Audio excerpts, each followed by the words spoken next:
If you're the health of a life coach who wants to learn more about using paid ads in your coaching business, then this is the episode of the show for you. I'm talking to marketing strategist and paid ads manager Amber Rose about all things Facebook, Instagram, and TikTok ads. Let's dive in. Welcome, Amber. I'm so delighted to have you on the Wholehearted Business Show. I'd love to start off just by having you tell everyone a little bit about yourself and your business and what it is that you're all about. Sure. So, hello, I'm Amber. I'm currently based in West Wales, so I'm just opposite Ireland on the UK, and I'm a marketing strategist and an ads manager. And I think for like the last 5 years of my business journey, which goes back at least like a decade at this point, I've been mostly working in ads, mostly for coaches and course creators and people in that kind of online business space that we all share. And yeah, I just kind of fallen in love with this automated way of marketing because I had to find faster way of doing things because I had chronic fatigue and I basically just had fewer hours in the week and Yeah. none of us have an abundance of hours in the week anymore. So I just found I loved this way of marketing and I found it as also as a way of storytelling, and that's how I ended up doing what I'm doing now. Oh, amazing. That sounds great. And I think I was so excited to have you on the show and talk about ads because it's definitely an area of marketing that I think I was scared of for a long time and felt completely out of my comfort zone or and just like a really just something that I felt like wasn't accessible, if that makes sense. So I'd love just to start off by you kind of telling us a little bit about why we should be thinking about ads when it comes to our marketing strategy as health and life coaches, why it's worth considering looking at ads as part of what it is that we're going to do. hmm I totally empathize with ads being scary because I feel like with any other marketing strategy, if you try it and it doesn't work out, the worst thing you've lost is some time. With ads, you potentially run up a huge credit card bill and now you have oodles of regret that you're going to pour into your glass of wine. So ads, I feel like no matter what marketing we're doing, it's basically just building an audience and selling to them, no matter what you've chosen. And I think what I really like with ads is that it's an automated way of doing that. And you have a lot more control over the process because in terms of our organic marketing, you have no idea how someone's going to find you, where they're going to come from, what content they're going to see, what content they won't see, especially if you put a lot of your offers inside funnels and they're actually hidden away somewhere. It's very easy for people to kind of find you, go, I don't know what I'm looking at, and bounce away, and you'll never see them again. Whereas with ads, you can basically say, I want to reach people who are of a certain type, especially I think in the life and health coaching world. You have a very specific idea of who your ideal client is. Like we're always about niching and choosing a group of people. And so the great thing about ads is you can literally say, I want women between 35 and 45 who are in these countries, because that's where I serve them, and are interested in these things. And then here's some of my most amazing content. I want these people to see this. And then you can just kind of guide the journey from there in terms of building your audience and selling to them. And I find it reassuring that I can be more in control of my marketing process compared to putting things out on social media and hoping the algorithm is my friend this week. Yes. Yeah, exactly. And I think where I've started to get more involved in ads and do more ads for my own business is because of a lot of the strategies that used to be more controllable. I don't even know if that's the right kind of term, but Mhm. social media used to be a little bit more reliable, I suppose that's a better term. Yeah. Social media used to be a little bit more reliable. A lot of other organic forms of marketing were a bit more reliable, but a lot has changed over the last few years, and hasn't it, in terms of the kind of marketing strategies that used to work. And I think ads, looking at ads really seriously makes a lot of sense for people. In terms of kind of getting started, what is there anything? I know that you've got a prep list, so I don't want Mhm. you to tell us too much because I want people to go and download your prep list so people know what they need to have in place with ads. But is there anything that you would recommend health and life coaches want to be starting to think about if they are considering using ads as part of their marketing strategy? Yes, for sure. So I feel like, again, with ads, there's kind of this idea, and I'm also very guilty of perpetuating this, is that ads are this big thing that you should only use for important occasions, like you should use ads for launching and using ads for funnels. And I think sometimes it puts them up on a pedestal as this big, scary strategy that you have to earn the right to do once your business has reached a certain level. And that's honestly not true. You can start from the very beginning with ads. And the nice thing I think about Facebook is that you can set a budget of $1 a day, which is pretty accessible, which I think is which is awesome. And with whatever you're doing in your business, you have a certain amount of attention, even if you're really struggling with your social media. You've got a few hundred people probably that you don't even know about who are hitting your website, looking at your socials, all that kind of thing. So the lowest barrier to entry, but also I think the biggest payoff for ads, if you're just going to start with one thing, is amplify what's already working. So get some ads running, which is retargeting people who are already talking to you on social media, who are already hitting your website, who are already watching any video content that you're creating, like who are already engaging with the stuff that you're doing, who are already on your email list, and make sure they're seeing more of your stuff because we know that the algorithm's not that friendly with social media and no one's going to see all of our posts. But a good email open rate is like 20%. So what about the other 80% of the people on our email list? They're just not seeing anything. So the great thing with this is it means that you're definitely getting in front of those people with some ads, and they don't have to be particularly complicated. They can just be your best social content and some posts that say, hey, do you want help with this? Book a call. Yeah. And it can be as simple as that. And so I think sometimes it's a matter of just starting with what is most important to you, which is I want more calls booked. I want more people to engage with my stuff. I want more people to see this amazing piece of content that I created.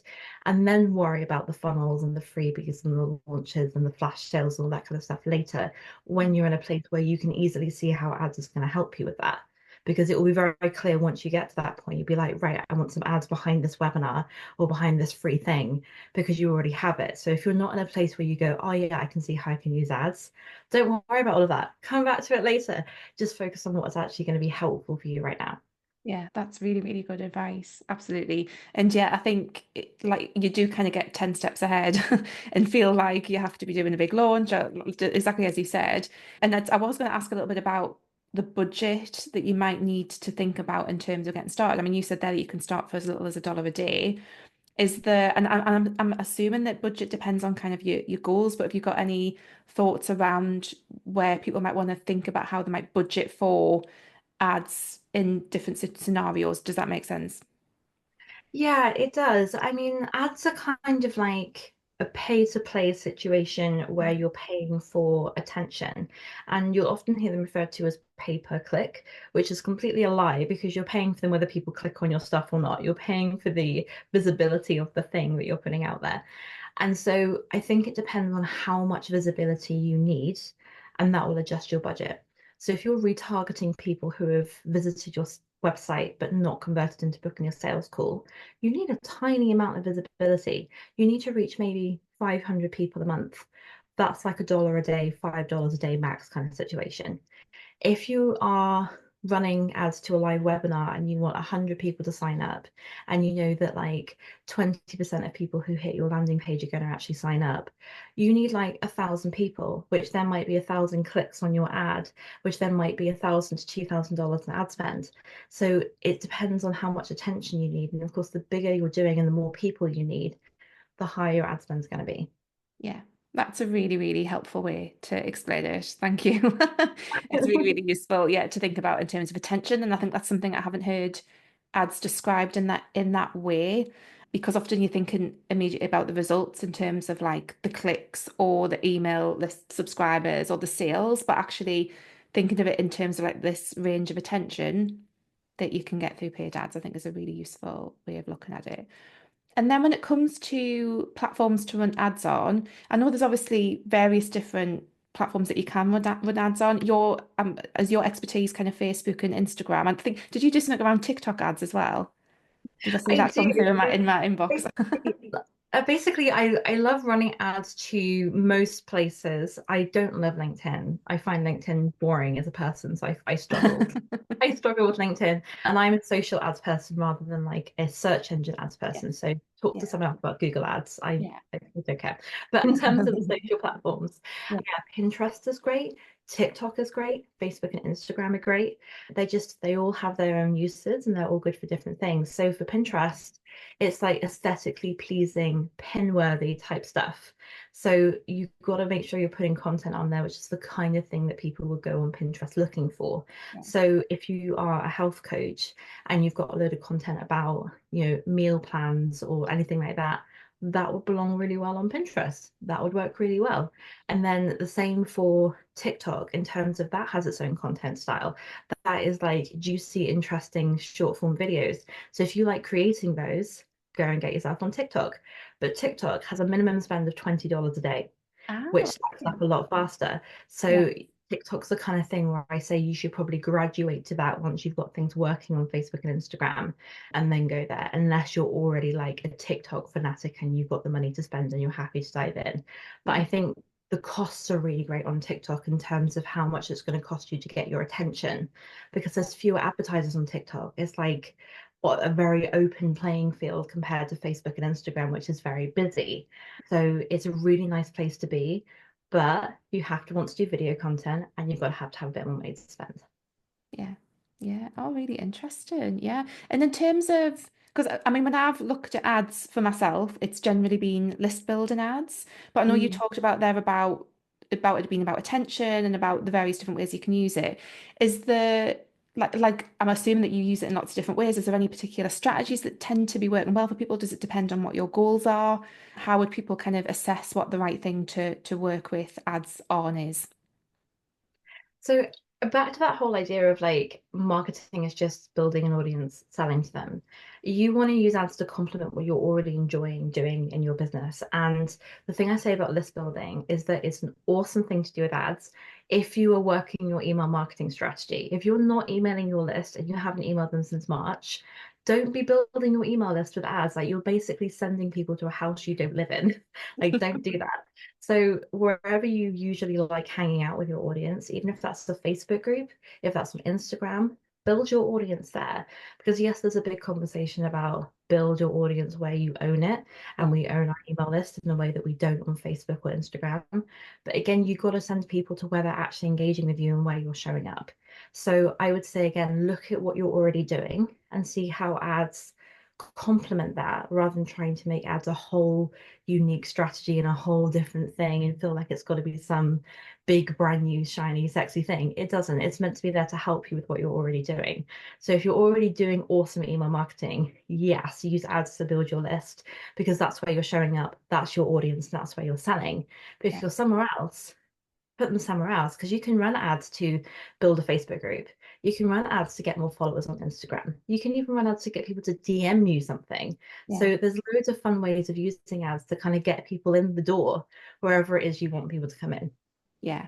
Yeah. No, that's a really, really great way of thinking of it. And for anyone who might be like pretty new in their business, where they haven't perhaps got a lot of stuff, I mean, would you kind of advise people to wait until they've actually shown up somewhere consistently before they start to, given what you've just said there about like making sure that you're actually emailing your list? Because I think that is one of the things that people do, isn't it? They build the email list up and then they're kind of like, oh, well, I haven't emailed them in a month. And it's Yeah. like, um, would you kind of suggest that people wait until they've got a little bit of consistency in a place before they kind of start to add ads into that? Yes, probably, because it's kind of like the ads are there as part of the whole process. Yeah. And so if you haven't nailed down your whole business process in terms of this is where I grow my audience, this Hmm. is how I'm nurturing my audience, this is how I'm selling to my audience, then ads are basically going to be pushing people into like a leaking funnel Yeah. and they're just dispersing afterwards. So I think it's important to have a certain amount of strategy in place and so you know what you're doing. Yeah. But another thing I think is nice about ads, it will tell you very quickly if people like your stuff or not. Like you'll be able to look at it and go, oh, okay, well, people really hate this. And I've Yeah. been surprised sometimes, and I repeatedly get humbled by the ads manager in terms of putting up ads that I think are beautiful and gorgeous and interesting. And no one clicks on them. They click on the ugly ads. And I'm like, Yes. wow, I can't believe it. So it's really interesting to test things. And I think a nice thing about being early on in your business is that you've got space to do almost whatever you want. You Yeah. can do anything. And so you can use ads to test things out. And something I had with a client of mine who was a health coach Hmm. was that she was determined to do things about the keto diet. And that was her whole thing. And she loved that. We could not get anyone to sign up for anything related to the keto diet. No one cared, not interested at all. But as soon as she changed it to eating for hormone balancing around perimenopause, because that was the group of people she wanted, it took off like wildfire. And her strategies, her methodology and the way that she works with her clients has not changed at all. It's just the way she talks about it. Yeah. And I think that was so important to do, because if she built her entire business empire with the keto diet as a keyword everywhere, she would have had to redo it all when she realized it wasn't selling. And actually, she Yeah. wasn't that popular, it just wasn't selling. So if you're brand new, you can also go, well, I could talk about my work in these 5 different ways. Let's run ads for those 5 things and see what gets the best response. So there's lots of fun things you can do with ads in terms Yeah. of making your life easier as a business owner as well. Yeah, oh, I love that. I think that's really fascinating because I often talk to my clients about messaging and how important that is. And that is a really good example of where the work that you do is actually the same, but the way that you talk about it, the messaging behind it is different. And I love the idea of being able to use ads to test that out in a really early on, as you say, before you've invested a lot of time and energy in creating a lot of things around that particular angle. I think that's a really great way of kind of testing that out and almost like a bit of market research as well, isn't it? It's really fascinating. Yeah, it's totally market research. And I think the interesting thing with messaging as well, which once you start running ads, you'll get addicted to this, you'll love it, is that you will find interesting ways of talking about your work in a way that really resonates with people. And I Yeah. think another unique thing about health coaching is that is a Facebook in particular, but all the platforms are doing this, is that they don't want people to come on their platform as a user and feel bad. So they don't want you to run an ad that says, "Are you fat? Come and lose weight." Well, Yeah. obviously, we never do that, but the platform Yeah. doesn't want you to do that. It doesn't want you to put out anything that's going to make someone feel bad. And so that doesn't mean you can't use pain points in your marketing. It just means you've got to find another way of doing it. And so sometimes I like to kind of go, well, what is the lived experience? Because you might go, okay, well, the pain point is that someone feels uncomfortable in their body.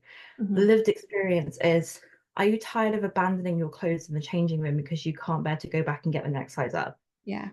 That is a lived experience. And that's the sort of thing you want to put in your ads, because one, you're not going to get flagged for stuff. And two, it's it's kind of like an empathy driven experience, in terms of if Yeah. someone has never done that, they're going to read that and go, what on earth are you talking about, and just scroll on. Yeah. Whereas someone who has abandoned a pair of jeans in a dressing room because I couldn't bear to go back and get the next size up, I will read that and go, that hits me in the gut. Yeah, I don't want to Yeah. experience that again. And you will find your ideal clients by using that, and that's the sort of messaging you can test with ads as well. Yeah. Amazing. Yeah, no, that sounds fantastic. And then in terms of, because ads generally are some kind of visual thing, Mm. video graphic and some copy. Are you noticing any particular trends around that? I mean, you just said there that sometimes you do something that looks really beautiful and is really well branded, but then actually doesn't tend to land with people. Are you seeing any particular trends? And do people have to think about video these days or not? Because that's the big question for a lot of my people is they're not quite ready for video, but they Mm. feel like everything that we're seeing is video. Um, TikTok has to be video. I think if you're doing organic content, if I was going to make a recommendation, I would say you want to be doing video on Instagram as well. Yeah. And the reason for that is because the platforms are prioritizing video content, because they're all scared of YouTube and they're Yeah. all trying to compete with YouTube. And that's why, if anyone's noticed that the reach on their Facebook page has vanished into the ether over the past couple of years, is because Facebook was noticing that in terms of the type of content that people want to engage with, it's videos, Yeah. groups that they're in, communities, Mhm. family and friends. And a long way down after everything else is they want to see business pages. No Yeah. one wants a Yeah. business page. And so that means us as business owners, we get a bit stuck. Whereas on Instagram and other, I think Instagram is actually a good one, and Facebook as well, Yeah. is that even though in terms of organic content is going to prioritize that, they make their money from ads. And so your ads are going to get shown either way, whether they're video or not. And I think sometimes the static graphics do better than video because it's standing out against all the other content. And I think in terms of visual trends, I Yeah. think that's sometimes why the ugly ads do better, because I don't know if anyone remembers quite a few years ago, like the visual branding theme was white marble, blush pink, and gold. Yes. That was Yeah. everyone's branding was this. And now suddenly we're in this like sort of neutral, old money, quiet luxe era. Yes. Everyone's got like neutrals and like sans serif fonts and script fonts. The script fonts era was wild. So Yeah. everyone's on that. And so now, if you're going through Instagram and your feed and everyone's content looks like that, you want to do the opposite with your ads, Yeah. even if it means breaking all the rules about your own branding. Because to me, it's more important for you to get good results in terms of the cost of getting people in with your ads Yeah. than it is to be perfectly on brand. Because when you're getting people in for the first time, there's zero brand recognition. They don't know who you are. They don't care what your usual brand color palette is. You just need to get them in the door. And once they recognize you, then by all means keep everything consistent on your branding. So they go, oh, that must be Laura because it's all the same colors. Yes. But Yeah. start with break every rule, use the neons, do whatever is actually going to get Yes, people looking. I try and I have got like a neon pink in my brand palette that I try Yeah. and use when as like a standout kind of grabby color. I like a bit of neon pink, but yeah, that's good advice. And I think yeah, a lot of people worry about having like these perfect graphics or even perfect videos, but sometimes as well. And I think like kind of in line with what you've been saying about not worrying too much about having to have all these different things, fancy things in place. Actually, just getting started with it is advice. And something I've certainly realized is that I really, really wish I got started with ads a lot sooner in my business journey because I feel like it is something that can make a significantly positive impact on people's businesses. Because if we're not growing our audiences, if we're not growing the people who know that we exist, then and again, like as you've said as well, we might have people who are actually engaging with us, but they're just not seeing our stuff because they're not opening their emails and because of all, for various different reasons. In terms of people who might be a bit further on than in their business and they might have something set up, they might have like an email welcome sequence and things like that. Have you got any kind of guidance on what they might want to think about in terms of ads? Do you think list building ads or, or would it be like a combination? Kind of how would you be advising someone to think about that or to make the decision where they begin with ads? I would definitely start with some list building. I Yeah. think in terms of building your attention and growing that audience, because I can't remember who said it, but someone said that your biggest money goals in your business are going to get reached by the people who haven't met you yet, not the people who are currently in your audience, Yeah. because of how much your audience needs to grow in Yes. order to reach those kind of goals. Yeah. So I think growth is always really important in terms of building your audience and getting those numbers up. Yeah. But if you're more established, one of the Yeah. great things about that is that you now know who your ideal client is. You know a lot more about your messaging in terms of what resonates and what doesn't. But also, when you're brand new, I think there's this kind of pressure just to get things working. So Yeah. any messaging that resonates, you will take it. If you want to pay me, that's fine. But when Yeah. you get a bit further along, you're aware that multiple angles work, but you've chosen yours. And so you don't want someone to come to you for something that you don't want to work on. You want something that fits what you want. And so once you've actually started building out your whole marketing business infrastructure, when you get people in, I think my best advice for those people is making sure you're getting the right leads in. And that is going to be testing if they're the right people by having them answer like market research questions when they come in, like Yeah. where are you up to in your health journey, and getting people to answer that as they join your list. Have that kind of question as something that they can click on as a link when they come in. And also with the type of things you list build with, Yeah. don't do something too generic. Do something which only your ideal client would want. Because for me, for example, I could run like how to run ads for any business. I'm going to get a whole variety of people. But Yeah. because I love working with coaches and because I love working with course creators and all those kind of people, my marketing would be much better off if I said things like 5 ways to make more sales of your online course with ads, how to book more discovery calls for coaching clients with ads, and do that. Because someone who sells drop shipped, makeup brushes is not Yeah. going to sign up for that, and it's not a good fit. So Yeah. you do that with your stuff as well, because if you're more established, you know a lot more and you've got a lot of information you can feed back and make sure you're getting the right people. Yeah. Yeah. No, that's amazing. Brilliant. And then just wanted to kind of start finishing off by talking a little bit. You mentioned there at the start about the fact that ads are automated, it's a way to grow your business. And you mentioned that you had a chronic, was it chronic fatigue that you said there? Mm. And I know that a lot of people in my community, they have various different things going on, which means that the time that they can spend in their business, whether it's just because they want to not work like a million hours a week, I think most of us don't want to do that, or they've got care responsibilities, or they've got a chronic illness themselves that they're managing, all those different things. How has like being able to run ads made a difference for your business and you being able to manage the things that you've got going on in your life as well? Oh my goodness, so much. So like the short version of the story is that I had a very stressful work period in like the last job I ever had. And I came down with what I thought was just burnout. And I think looking back before then, I think I always had fibromyalgia and that Yeah. just really knocked it really badly. And so then when I left that job, I was like, I don't know what job to apply for because there's nothing here that I think I could cope with. And Yeah. that's how I ended up doing the online business and the freelancing thing. And I did have a limited amount of time. And I think I got to the point where I went, do you know what? If I had Facebook had to run into this free lead magnet, which went into an email sequence, which nurtured them and got people to book a call. And I'm retargeting everyone who joins my email list with some amazing free content. So they remember who I am. And then I retarget anyone who hits my website, i.e., like the call booking page, with an ad that says, hey, come and book a call. And then as soon as people finish that funnel, they get put into another automation which sends them one email a week for like a year because I'm just going to reuse all my content. Yeah. Why do I have to create new content? It just runs. Like that would get me booked enough that I don't need anything else.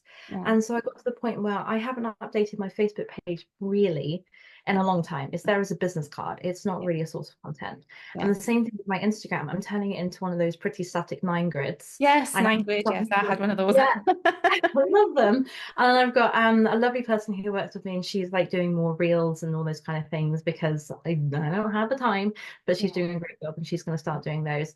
But if it was just me, I wouldn't be doing them. And Yeah. it's then literally just as, hi, I do exist. I do know what I'm talking about. I don't hang out here because who has the time? Come and look at other stuff instead.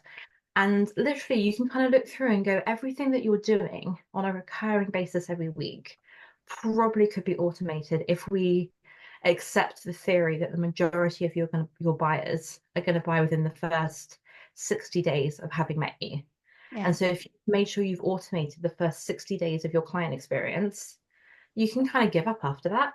Yeah. Like by Yeah. all means, eventually go back to it. But Yeah. you could use that to automate the whole lot. And so you're not having to do anything other than just serve your clients. Yes. Yeah. Magical. I know. Sounds Like, amazing. Yeah. yeah. I love that. And again, I think this is why I think ads can be so powerful because I feel like people, I mean, I've always been a big fangirl for blogging. That's kind of how I started off with SEO, and I still do that. This show is a podcast, it's on YouTube and it's on the blog. And I've always been a big fan of that. And I think there's still a lot of good reasons to do that kind of thing if you've got the time. But I think Mm, what ads really helps with is when you just simply don't have the capacity to be doing that. I think that it gives you so many more options if you're mm, open to explore what that can look like. And like I said, I think the biggest barrier for a lot of people is just it kind of initially feels a little bit scary, but everything's mm. figure outable and we Yeah, can we can figure it it out. is.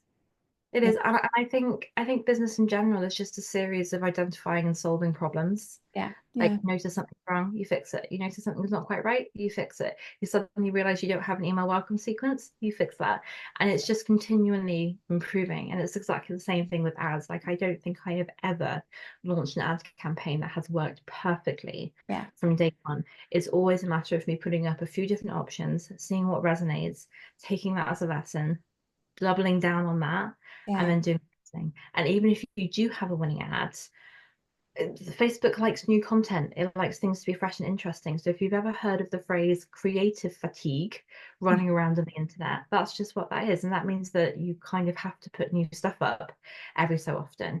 And Yeah. so I think it's less, it's a lot less content than if you're doing organic. Because when I'm talking Yes. about you need to put up a new ad every 2 weeks at the most. Like I refresh my ads that are working like once every 6 weeks, if I even Mhm. do that, because if they're working, if it's not broke, don't break it. Yeah. But yeah, so literally, if you're kind of really short on time, I think it is much easier as long as you go into it with the idea that it's all an experiment, it's all learning, it's all gradual improvement. And then if you do have all your stuff set up and you do have the time, ads are just going to help you make the most of what you're already putting your time into. Yeah, yeah. No, oh, brilliant. That sounds like, again, people go and check out Amber stuff. I'll ask you to give all your links and stuff in a second. But we always finish when I chat with a guest. The last question I always end with is because we're all about kind of running a wholehearted business that is more about what your business does for you than necessarily like being 6 or 7 figures. So I'd love to know, what does a wholehearted business look like for you? What's your version of success when it comes to your business, Amber? To me, I think a wholehearted business is something that doesn't feel like a job. It feels like an extension of your life because you enjoy doing it so much. And for me, work-life balance has not been dedicated number of hours here, dedicated numbers of hours here. It's that it doesn't feel like I am overly pulled in one direction or another at Yeah. the cost of the other thing. And I think it's really lovely if you can get your business to the point where you don't feel like you're putting so much time into it. It's at the cost of your health or your family. And you don't feel like you don't have enough time on your business, and therefore it's coming at the cost of your business. So I think for me, it's that you feel like it's an extension of your life and your personality and everything you love to do, as opposed to a job you have to go to. Yeah. I love that. That's lovely. Thank you so much. And then where can people find you? You can find me at launchwithamber.com, which has all the fun things. You can go to Instagram.launchwithamber, where you will see me not showing up. Yeah. And if you want free things, I have something called the ads practice, which literally goes, if you want to run ads, this is all the stuff you just have figured out. And some of it is very practical. You need to set this up in the ads manager. And some things are like, you should probably have a website. You should probably have your branding stuff. You should probably check that you don't have any broken links and typos everywhere, because it will help when you have new people coming in. So if you're thinking about running ads, or you're like, am I running ads and I have missed some things, go sign up for that, grab it, go through it. It would definitely help you get better results from whatever you're doing. Brilliant. And we'll have all the links in the show notes and in the description. But it's been so lovely to chat. It's been, and like I said, I think for anyone who's worried about ads, I think it's just give it a try, get started with it. Go and sign up for your freebie there, have a look at your website. Just don't be scared off by it feeling a bit scary that you're having to invest money. I think sometimes people do worry that they're going to lose a lot of money, but it's an investment in your business, and it's experimentation, isn't it, at the end of the day, that can have a really big impact. So thank you so much, Amber. You're welcome. Thank you so much for having me. This was a total joy.